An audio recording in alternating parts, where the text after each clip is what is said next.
Now the serpent was more cunning than any beast of the field which the Lord God had made. And he said to the woman, Has God indeed said, "You shall not eat of every tree of the garden"? And the woman said to the serpent, We may eat the fruit of the trees of the garden. But of the fruit of the tree which is in the midst of the garden, God has said, You shall not eat it, nor shall you touch it, lest you die. Then the serpent said to the woman, You will not surely die. For God knows that in the day you eat of it, your eyes will be opened. and you will be like God, knowing good and evil. So when the woman saw that the tree was good for food, that it was pleasant to the eyes, and a tree desirable to make one wise, she took of its fruit and ate.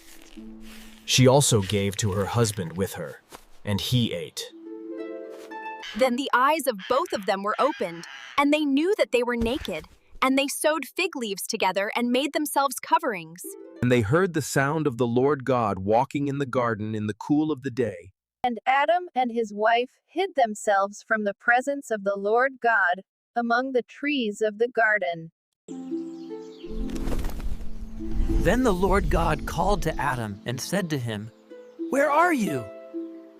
So he said, "I heard your voice in the garden, and I was afraid because I was naked, and I hid myself." And he said, Who told you that you were naked? Have you eaten from the tree of which I commanded you that you should not eat? Then the man said, The woman whom you gave to be with me, she gave me of the tree, and I ate. And the Lord God said to the woman, "What is this you have done?" The woman said, The serpent deceived me, and I ate. So the Lord God said to the serpent, Because you have done this, you are cursed more than all cattle, and more than every beast of the field.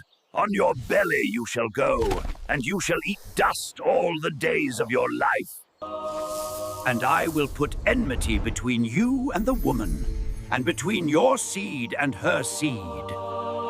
He shall bruise your head, and you shall bruise his heel.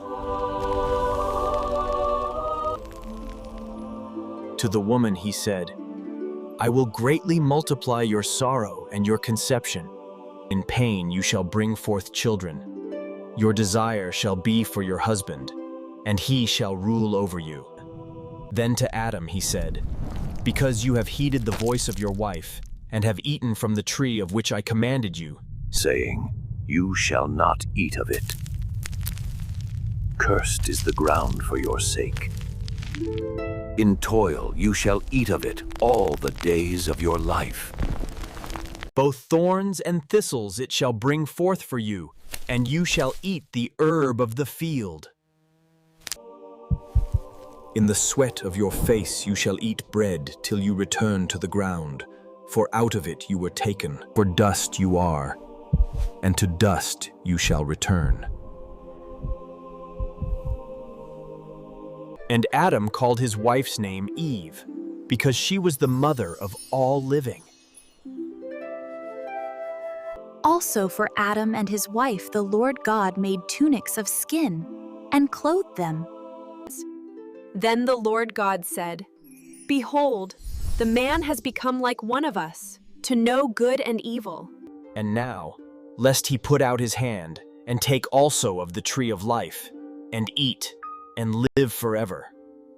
Therefore the Lord God sent him out of the Garden of Eden, to till the ground from which he was taken. So he drove out the man, and he placed cherubims at the east of the Garden of Eden, and a flaming sword which turned every way to guard the way to the tree of life.